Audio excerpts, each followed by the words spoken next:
The test is in 4 parts: Part 1, Part 2, Part 3, and Part 4. Now look at Part 1. Part 1. You will hear a woman talking on the telephone to a man about a car he is selling. First, you have some time to look at questions 1 to 4.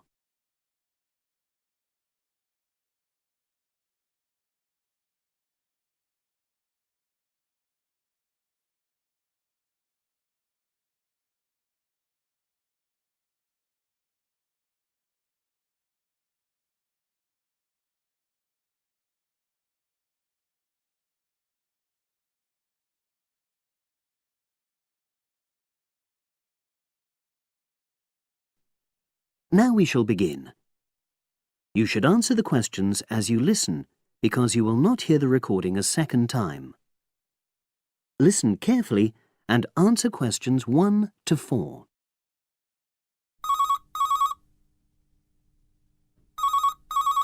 Hello, Brian Park speaking. Oh, hello. I'm calling about the advert in the paper. For the car? Yes, the Mini you've got advertised for sale. Oh, yes. I just wanted to find out a bit more information. Of course. What would you like to know? It's my brother who's interested, actually, but he's not in today, so he asked me to call you. Fine. Great, thanks. So, it's a Mini, Yep. and how old is it? Just coming up to 13 years old. And I seem to remember from the ad that it's grey. That's it. Doesn't show the dirt. Absolutely. Anyway, the colour shouldn't be a problem for Jeff. You know, the important thing is the quality. Yes, of course. And what about mileage?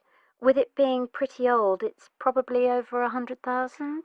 Actually, it's 40,000 less than that. 62,000 on the clock. Great! I remember now. I'm confusing it with another ad I was looking at. Right. Pleasant surprise then. Yeah.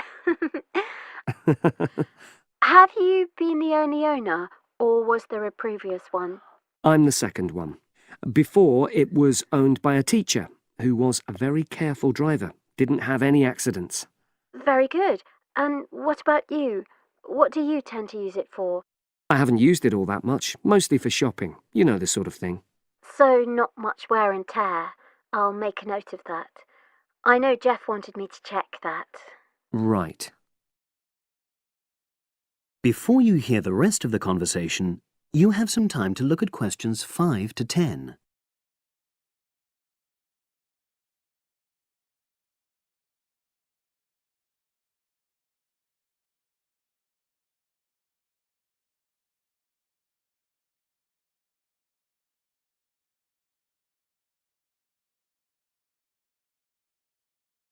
Now listen and answer questions 5 to 10. Now, about the price, I see you've got it down as £1,250. I'm not sure Jeff will be able to come up with that amount. In the ad, I did say 1,250 or nearest offer. So would you be prepared to go down to 1,000? That's really too low, I'm afraid. 1,100? I might be able to go to that. OK, I'll make a note of that. What about tax? Is it due soon? Got another 5 months before it's due. Oh, that's a real plus, yes. I'll make a note of that. OK. Now, you say it's in good condition. For its age, I'd say yes, definitely. It's just been serviced and there were no major problems. Major. I'd be able to show you the service report. The only thing is, you'd have to get a new tyre in the near future. Though it's still OK, you know. It's certainly absolutely safe at the moment. OK, fair enough. Yes, I understand. And the garage also mentioned that one headlight could probably do with replacing. They think there's a fault there, you know, intermittent. Well, we'd obviously look at all the documents, but that sounds very straightforward. Of course. I've got all the service documents up to date, and you can look at those.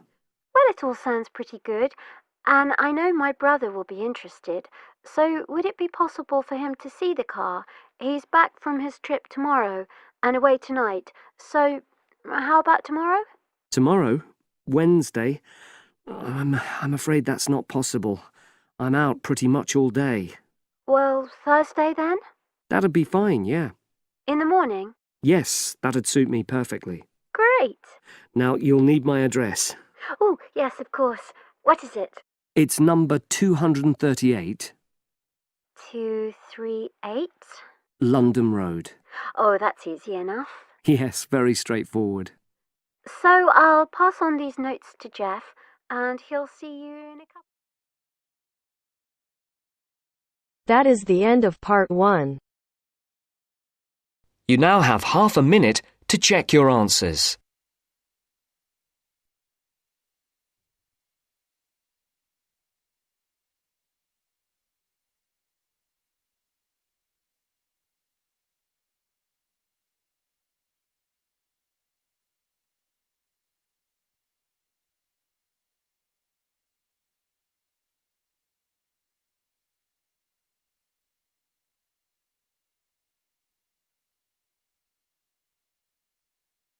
Now turns to part 2. Part 2. You will hear two students talking about a class assignment about wild bird rescue and rehabilitation. First, you have some time to look at questions 11 to 15.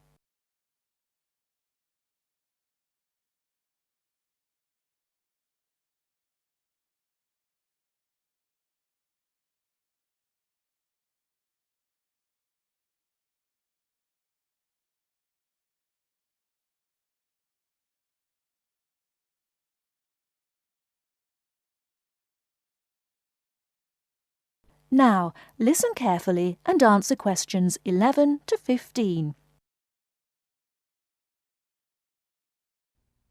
Okay, let's go over the requirements and see what we have left to do. Let's see. We have to give the professor a written summary of the information we've gathered on our topic, wild bird rescue and rehabilitation. The other written thing we have to turn in is a case study of the rehabilitation of one bird. We have the information on that already. Right. All we have to do is write it up. What about charts and graphs? Do we need to include something like that? I don't think so. They aren't really relevant, but we do have to turn in a list of the resources we used. Naturally. What about videos? I heard some of the other students were doing that. Well, I guess that must be optional, because I don't see it on the requirements list. Okay, we should start planning our class presentation, since that counts for half the grade. We've looked at lots of sources of information, but I think our best source was the interviews we did with the wildlife rehabilitators. Agreed. That and the journal articles. I think we have enough information from those two sources for the presentation anyhow. The books we looked at weren't all that helpful. I wonder if we should try to bring in some live birds for the presentation. That would be too difficult, don't you think? But we have lots of photos of rehabilitated birds. We can show those. Before you hear the rest of the talk, you have some time to look at questions 16 to 20.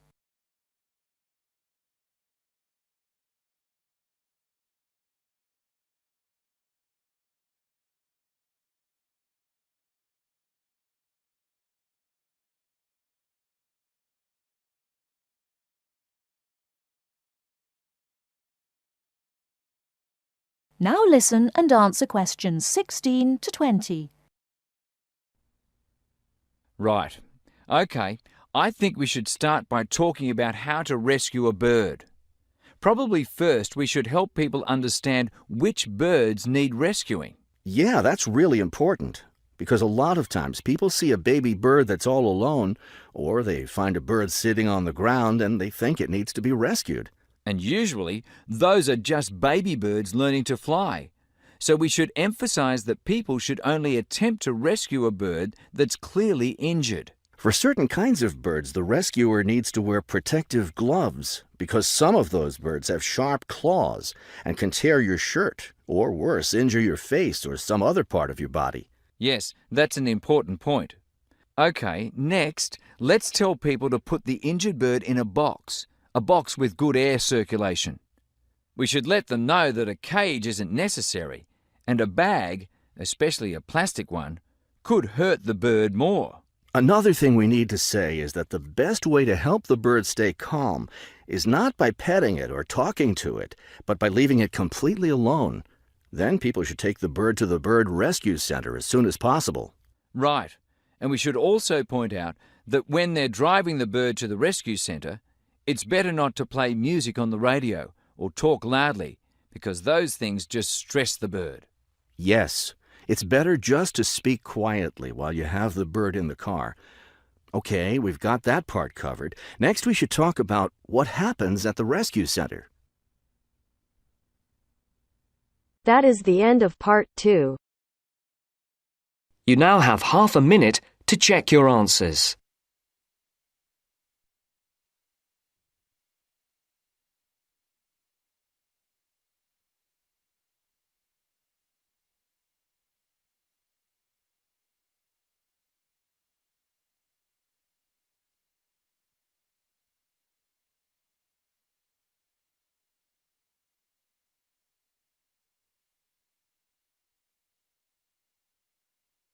Now turns to part 3. Part 3. You will hear a discussion between students Maria and Jack. In the first part of the discussion, they're talking about their opinions about some of the things in their universities.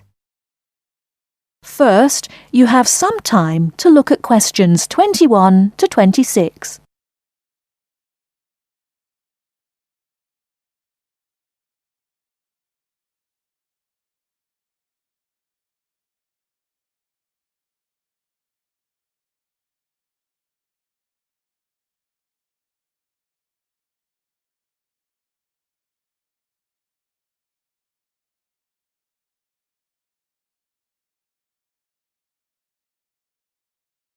Now listen carefully and answer questions 21 to 26.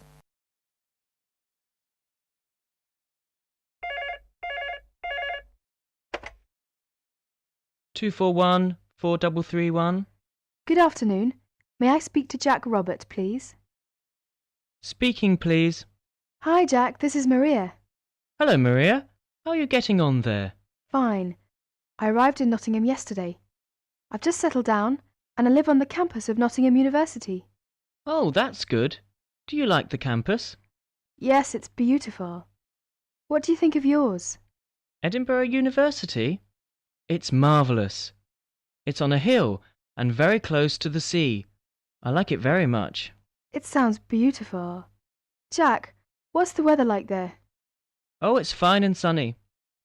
It's said that the weather here is very nice in summer, but awful in winter.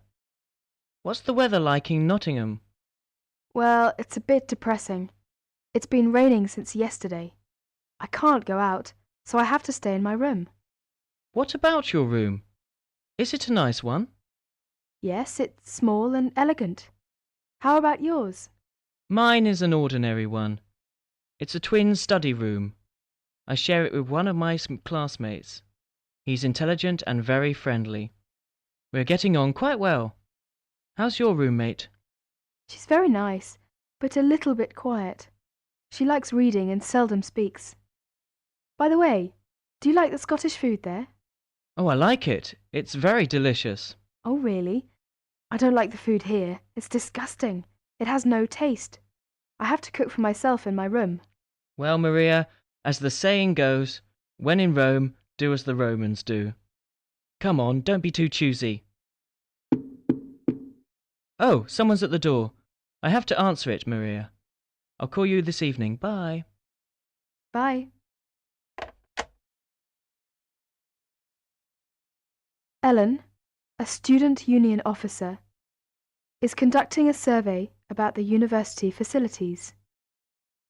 She is asking 2 students about their opinions. Before you hear the rest of the talk, you have some time to look at questions 27 to 30.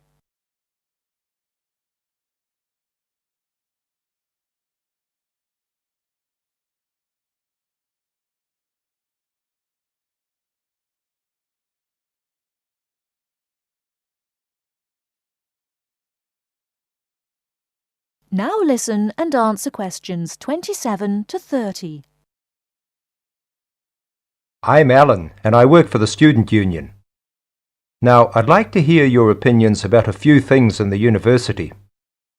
We've asked for some volunteers to help us conduct this survey into how satisfied students are with the university facilities.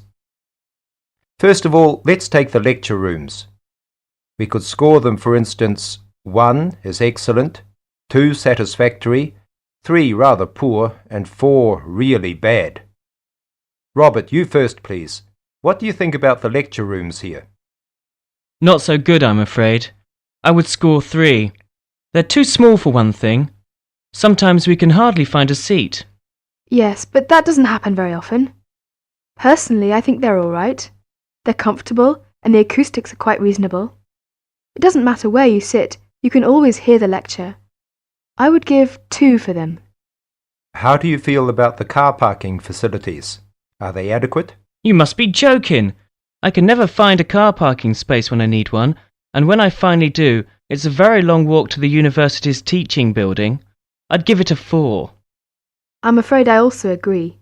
We need more car parks urgently. This is perhaps one of the major shortcomings of this campus. It gets a 4 from me as well. I come to the university 20 minutes early, just so I can drive around looking for a parking space. What about the computer centre then?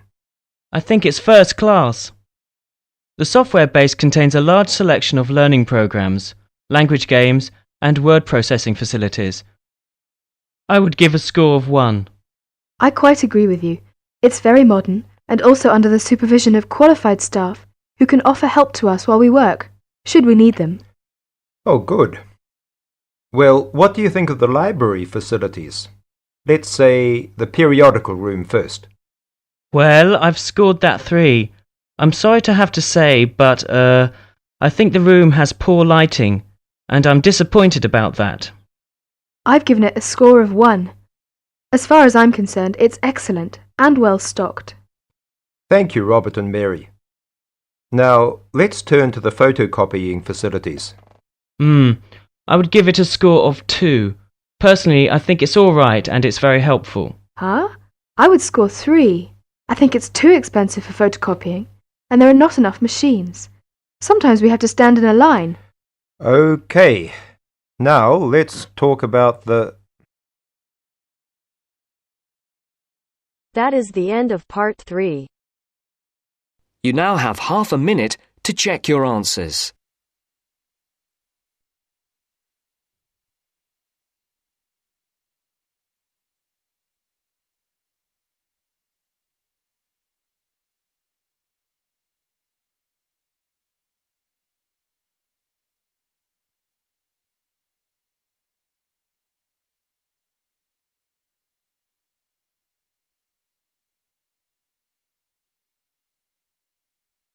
Now turns to part 4.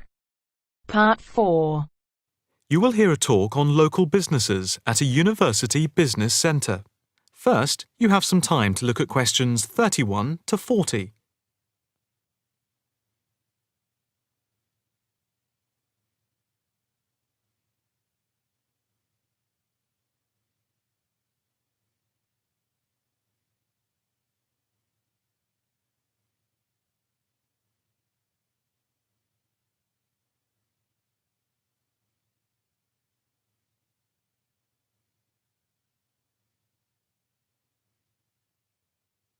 Now listen carefully and answer questions 31 to 40. The subject of this evening's talk at the North Bank Business Centre is local businesses in the area surrounding the university and the benefit they bring to the employment prospects of people in the local area, especially young people at the beginning of their career. We established the centre in response to approaches from several business people in the area who had wanted to start up new businesses, but who had not managed to find any help locally and did not know where to turn. Moreover, they had all, without exception, come up against enormous bureaucratic obstacles. We therefore invited them in as a group to meet the members of the department and the students. Stemming from that is the centre, which now focuses mainly but not exclusively on business startups. Just after the centre was set up, snapshot research conducted by the department over the telephone gave some startling results. The information about local businesses revealed that 3 out of every 10 local business startups that we could collect information on had failed within the first 6 months, and another 5 had gone within the year, leaving only 2. The most common reasons given for the businesses closing were, first, high rents, which are 33% higher than the national average due to the area being very central. Second, lack of knowledge about grants, basically because of ignorance about how to access them. And thirdly, a lack of business support, because they did not know where to obtain advice from. Since the centre came into existence 3 years ago, we have helped change this climate of failure. The current statistics show a remarkable turnaround in the fortunes of local businesses. And now, after a year, only 2 businesses close out of every 10, compared to 8 before the centre was set up.